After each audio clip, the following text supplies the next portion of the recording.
A church group sings for peace in the western Kenyan town of Kisumu.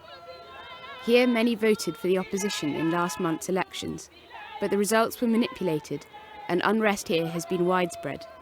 So this church group has real need to pray for peace. Because Raila is the winner of the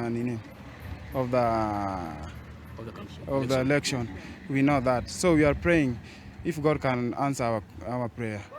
The opposition leader, Raila Odinga, is commonly considered to be the real winner in the election, but former President Kibaki seized power, more or less illegally. We still do not have a president. We don't recognize Kibaki's presidency, and we will refer to him as Mr. Kibaki until the people's president is sworn in. That is Raila Odinga.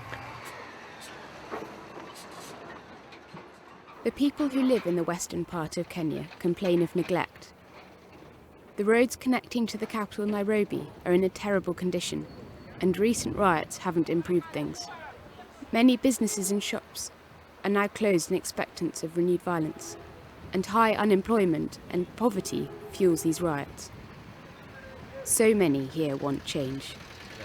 They really believe in a change they voted in, and that's why they are still pushing forward to get the change they yearn for, so that the opportunities can open up at the end of the day. That's why people are determined. And unless justice is taken care of, talk about peace, talk about unity, it will be null and void. But President Kibaki sternly refuses renewed elections. The opposition and people here feel that they've been cheated. Their will to fight for justice is strong. We cannot get it unless we are committed to it. That means we are even prepared for the bullets. But we don't have the weapons. If we had the weapons, we are prepared even for war. If this thing can't solve, we are appealing for international body to come in and overthrow this man from the office. And if they fail to do that, we are ready to fight like Rwanda and Burundi. And we are for that. We are going to fight in the bush for sure.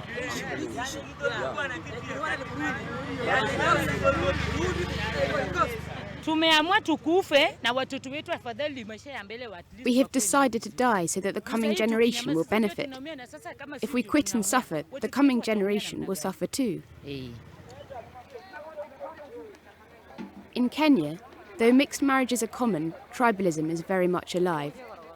Politicians often rely on their own ethnic group to gain power, and this enhances mistrust between ethnic groups, particularly during election time. Now, in Kisumu, it is dangerous to belong to the wrong tribe. Definitely, as at now, things are not right, so you must be wary of our security. So why do you, especially you, fear for your security? I don't come from this place.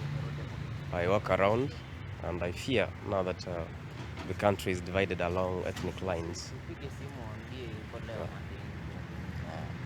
I'm a foreigner. I'll say I'm a foreigner. Many African leaders have created huge fortunes for themselves. The ability to achieve personal wealth makes many top leaders do everything to stay in power.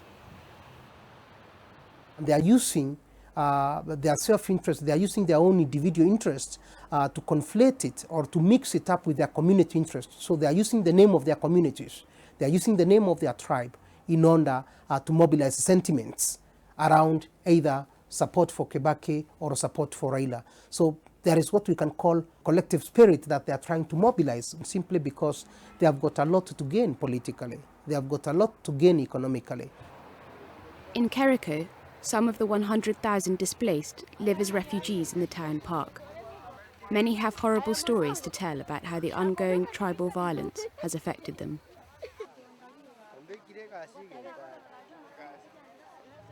Because some of us, we voted for Kibaki president. That's why these Kipsis and Luo, they are killing us. The camp is primitive. The displaced sleep on the ground. They don't have any homes left, and when the rain starts later this year, the situation will be desperate. Nothing. Home where? They already burnt their houses. And with our belongings, they burn all. Even chasing us where we are doing job. Yes, even if you go there, they will kill you. Water and food is doled out by aid agencies. Most people here are poor workers at the nearby tea plantations, which lie idle now. According to many here, there is a sinister plan among highly positioned local politicians to play the ethnic groups against each other in a dirty game. Yeah, even some of the members of the parliaments, at least they are the people who are supporting this because maybe they were promised something like Majimbo. And then once they were promised that one, they were told that once we take over, we will make sure that this land is left for you. On the surface, Kenya seems to be a modern society, but clear policies aimed at reducing tensions between tribes have never been introduced. It meant that even before the elections, the Kenyans, they are people who are already holding grudges and people who are looking for just a very minute opportunity so that they may do any kind of evil that they were. People's tribalism and believing that we're all divided and not being together. These politicians actually sending a wrong message sometimes in their rallies and everything because they should be more careful about what they say and what they do because people do follow them and people really listen to what they say. The parliament is considered powerless compared to the president, who is also commander-in-chief. No political reforms have been introduced by President Kibaki. President Kibaki de-emphasized democratic governance, de-emphasized a politics of inclusion so that he could pursue economic growth and economic recovery. And that's where the conflict has been, that's where the tension is. Kenya's economy is largely self-sufficient, so international pressure threatening a reduction in development aid lacks leverage. The US particularly has openly criticised the Kibaki regime, but so far without result. The will among the Kibaki entourage to stay in power is too strong. We are not in a situation where the individuals around President Kibaki will feel threatened by the issue of sanctions, for instance, or feel threatened about international communities talking very hard on Kenya.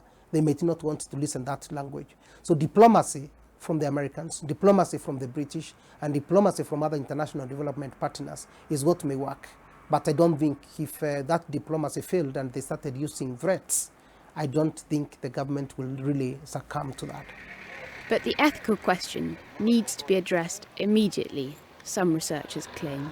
If they fail to do that during the coming few months, the violence is not going to die down. It's going to become uncontrollable because the violence is going to have a dynamic of its own. Surrounding countries like Somalia and Burundi, even Rwanda in the worst case, show how easily the ethnic powder keg can explode. The lessons are there that if we really do not deal with our politics properly, we risk taking this country down the brink, and the consequences are unimaginable. If 1 million people died in Rwanda, it could be much, much worse in this country. It seems those of the wrong tribe are to be chased away and ethnically clean areas are to be created in Kenya. The displaced, along with everyone else in Kenya, await this worst-case scenario with bated breath. And it could well happen. We are told if you will not go to your home, you will be cutted and you will be killed.